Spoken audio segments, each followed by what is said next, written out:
നിങ്ങൾ ചിരിക്കുന്ന എന്തിനാണെന്ന് എനിക്ക് മനസ്സിലായി. ഞാനൊരു ക്രിഞ്ച്, വളരെ ക്രിഞ്ച് ഇപ്പൊ തുടങ്ങും. Messi cringe, gross, bro, brother, എന്നൊക്കെ പറഞ്ഞു വരും. സഹിച്ചോ? ഈ കഥ പറഞ്ഞിട്ട് ഞാൻ എന്ത് ചെയ്യുന്നുള്ളൂ, നിങ്ങളെ സോയിൽ ടൈപ്പ് പഠിപ്പിക്കുന്നുള്ളൂ. എന്താണെന്നറിയോ, എന്റെ കഥ പറയാൻ പോവാണ്. ഞാനും അല്ലെ, സുന്ദരിയായ ഞാനും, സുന്ദരിയും സൽസ്വഭാവിയുമായ ഞാനും മെസ്സിയും കൂടെ എന്ത് ചെയ്യുന്നറിയോ, ഒരു ലേറ്റ് നൈറ്റ് ഡ്രൈവിനൊക്കെ പോവാൻ തീരുമാനിച്ചു. ഓക്കെ, അപ്പൊ ലേറ്റ് നൈറ്റ് ഡ്രൈവ് എന്ന് പറയുമ്പോഴത്തേക്ക് ഞാനും മെസ്സിയും കൂടെയാണ്.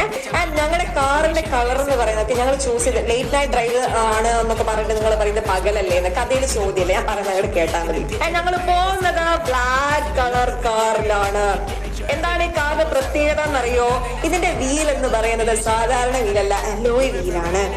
ഞങ്ങൾ പോകുന്ന സമയത്തുണ്ടല്ലോ മക്കളെ, ഞങ്ങൾ പോകുന്ന സമയത്ത് റോഡിൽ ഒരു പണ്ടാരക്കാലൻ അരിയാന അല്ലെങ്കിൽ ഞങ്ങളുടെ മുന്നിൽ അരിക്കൊമ്പ വന്നു. ഞങ്ങളിങ്ങനെ ഡ്രൈവ് ചെയ്ത് നല്ല ഫ്ലോയില് മറ്റേ ഊട്ടിക്ക് പോവാണ്, മസനഗുഡി വഴി ഊട്ടിക്ക് പോവാണ്. മസനഗുഡി വഴി ഊട്ടിക്ക് പോകുന്ന സമയത്ത് റോഡ് നമുക്കറിയാം, നല്ല റോഡിന്റെ പ്രത്യേകത എന്താണ്, ഭയങ്കര കാടായിരിക്കും അല്ലെ. സോ ഇപ്പൊ നമ്മള് ഡ്രൈവ് ചെയ്ത് പോകുമ്പോഴത്തേക്ക് നമ്മളെ മുന്നിൽ വന്ന ആരാണ്?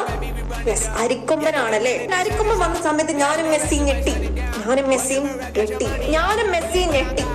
ഞാനും മെസ്സി അങ്ങോട്ടും ഇങ്ങോട്ട് ചോദിച്ചു, ഇനി നമ്മൾ എന്ത് ചെയ്യും അല്ലയ്യ. സോ മെസ്സി പറഞ്ഞു, നമുക്കൊരു കാര്യം ചെയ്യാം. ആരൊക്കെ എന്ന് പറയുന്നത് റെഡ് ലൈറ്റ് ഒക്കെ പേടിയാണ്, red colour light, yellow colour light ഒക്കെ പേടിയാണെന്ന് പറഞ്ഞു. അപ്പൊ ഞാനും മെസ്സി എന്ത് ചെയ്യുന്നറിയോ, ഒരു റെഡ് ലൈറ്റ് ഇട്ട് കൊടുത്തു, ഇപ്പുറത്തെ യെല്ലോ ലൈറ്റ് ഇട്ട് കൊടുത്തു. എന്നിട്ട് ഒരു DJ സോങ്ങും കൂടെ വെച്ച് കൊടുത്തത് ആന പോയി. ഓക്കെ, അപ്പൊ ഞങ്ങൾ മനസ്സമാധാനത്തോടെ മസനഗുഡി വഴി ഊട്ടിക്കൊക്കെ പോയി തിരിച്ചു വന്നു.